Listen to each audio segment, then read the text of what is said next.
കടവിൽ വെച്ചു മാൻമിഴിയാം പൂങ്കിളിയെ കണ്ടു ഞാൻ.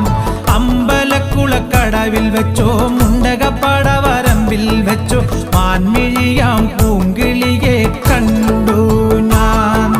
കാട്ടുചമ്പക ചന്തം നല്ല നാട്ടുമഞ്ഞളിൽ ഗന്ധം കണ്ടപ്പോൾ തൊട്ടേ കണ്ണിൽ കണ്ണായി നിന്നവളെ